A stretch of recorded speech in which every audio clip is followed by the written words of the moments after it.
하나님 말씀 누가복음 23장 44절에서 46절 말씀. 누가복음 23장 43절에서 46절 말씀. 우리가 한 주간 동안에 고난의 6가지 색깔에 대해서 묵상을 했는데요. 영광, 오해, 악한 계략, 희롱, 그리고 십자가까지 묵상을 했습니다. 오늘 저녁에는 마지막 그 주제인 죽으심에 대해서 묵상을 하겠습니다. 오늘은 성금요일입니다. 예수님께서 십자가에 못 박혀 죽으신 후 무덤에 장사 지내신 날, 장사 되신 날 당일 저녁을 성금요일이다 라고 그렇게 이야기를 합니다. 전능하신 하나님, 창조주 하나님, 만물을 주관하시는 하나님께서 죽으시고 무덤에 묻히셨다고 하는 날입니다. 여러분, 주님이 육체적으로 죽으셨다라고 하는 사실을 어떻게 생각하세요? 제자들의 입장에서는 그렇게 3년 동안 주님을 따라다니고 주님의 능력을 보고 주님의 그런 놀라우신 것들을 경험했던 제자들의 입장에서는 말할 수 없는 충격이라고 저는 생각을 합니다. 말할 수 없는 충격이죠.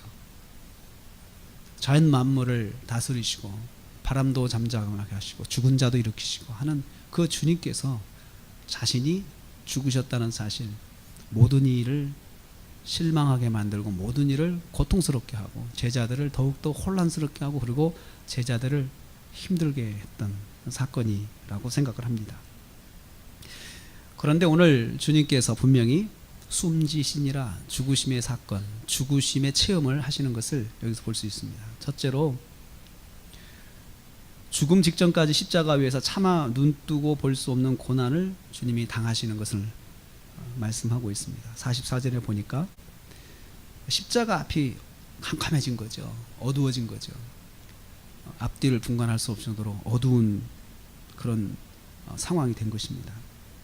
저는 이것을 묵상하면서 갑자기 캄캄해진 것 3시간 동안 그러니까 오후 3시부터 오후 6시까지 해가 한참 떠 있어야 될 시간에 갑자기 해가 없어진 것, 해가 보이지 않고 캄캄해진 것은 저는 이것을 그렇게 보았습니다.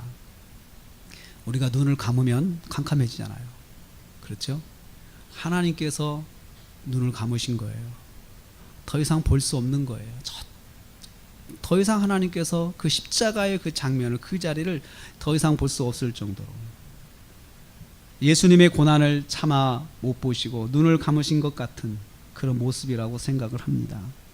고난의 참혹함을 보여주는 그런 사건입니다. 얼마나 참혹하면 차라리 안 봤으면 좋겠다. 그렇지만 저것을 생략할 수는 없고 저것은 꼭 반드시 지나가야 되는데 볼 수가 없는 것이에요. 예수님은 오전 9시부터 시작된 십자가의 고난의 절정입니다. 마지막 의식이 있을 때까지 참혹한 고난을 당하셨음을 여기서 보여주고 있습니다. 여러분 보십시오.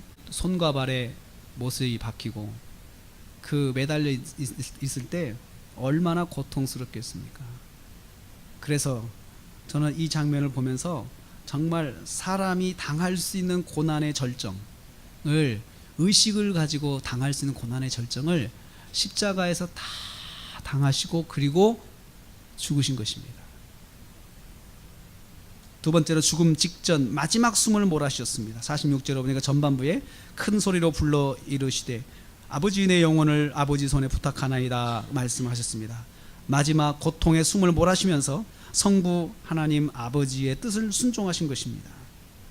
마지막 숨을 몰아쉬시면서 아버지여 제 영혼을 부탁합니다 하고 그 마지막 숨을 거두시면서 그 말씀을 하셨습니다. 그리고 숨을 거두셨습니다. 이것이 죽음을 말합니다. 죽으신 것이죠. 46절 후반부에 이 말씀을 하신 후 숨지시니라고 말씀하고 있습니다. 완벽하게 사망하신 것입니다.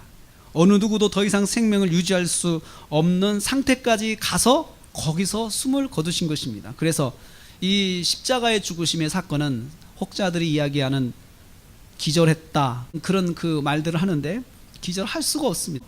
물과 피를 다 쏟았는데 살아남을 수 있는 존재가 없습니다. 그리고 마지막 숨을 몰아쉬고 그리고 돌아가셨다라고 말씀하고 있습니다. 이 죽음이 이제 우리에게 문제입니다. 죽음은 사람을 잊게 합니다. 죽음은 사람들에게 소망을 빼앗아갑니다. 죽음은 모든 사람들과 관계를 끊어지게 합니다.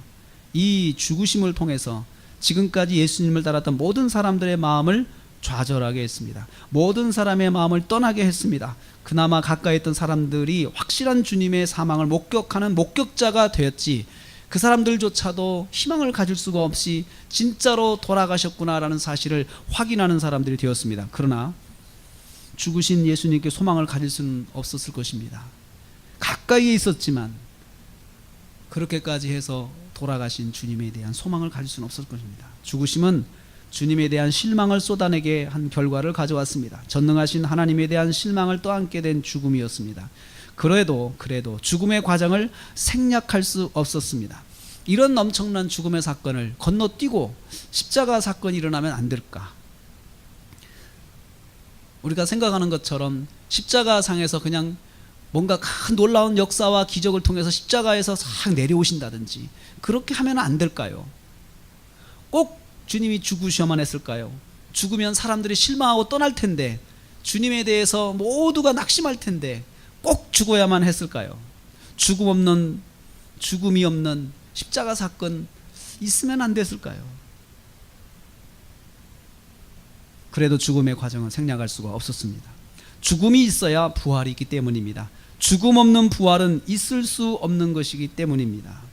주님의 죽음은 십자가 대속의 구원을 진행하시는 하나님의 실패처럼 보일 수 있는 것이 분명했습니다. 그럼에도 불구하고 생략할 수 없는 필연적 고난의 과정이 바로 죽음이었습니다. 부활을 부활되게 하는 것이 죽음이기 때문입니다. 비록 부활하셨을 때 부활을 부활되게 하신다 할지라도 현재는 예수님이 없어지는 죽음입니다. 예수님의 모든 사람이 떠나는 죽음입니다. 예수님과 관계된 모든 것을 소멸하는 죽음입니다.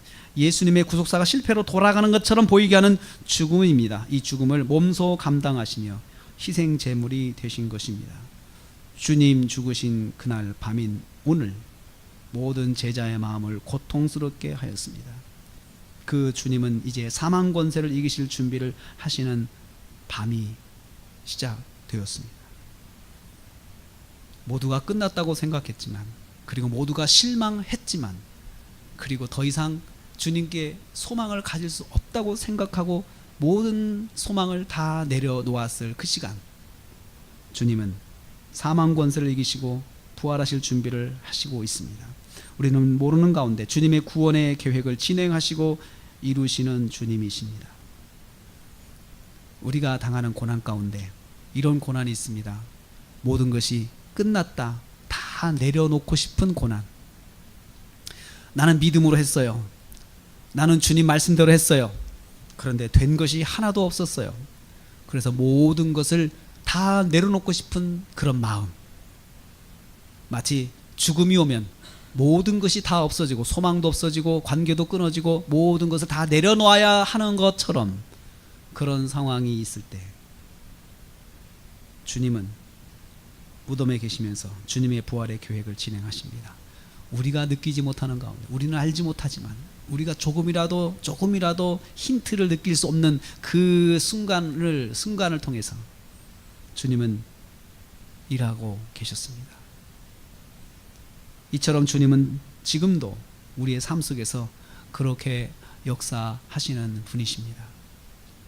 무덤에 계신 주님, 죽으신 주님, 그 주님은 사람들에게 그 순간 소망을 잃게 하고 하는 것처럼, 모든 것이 다 끝난 것처럼, 더 이상 주님께 기대할 것이 없는 것처럼 보였지만 그것은 끝이 아니었습니다. 주님의 새로운 계획의 시작이 되는 시점이었습니다.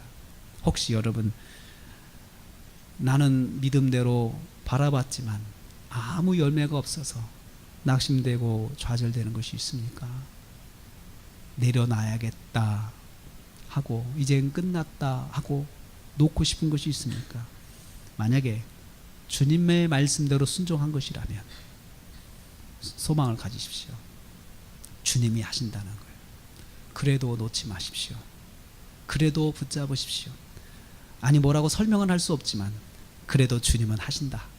그래도 주님이 또 일하신다 라고 하는 소망을 가지고 우리가 믿음을 놓지 않으면 그것이 바로 주님의 고난을 내 고난으로 삼아서 내가 주님의 뜻을 이루는 사람이 된다, 그렇게 말할 수가 있습니다. 오늘 저녁에 우리 다시 한번 무덤에 계신 주님, 그 주님을 묵상하면서 끝난 것이 아니라 지금도 계속되고 있는 주님의 계획, 주님의 역사, 그것을 기대하면서 이 밤에 기도하시는 저와 여러분 되시기를 주님의 이름으로 축복합니다.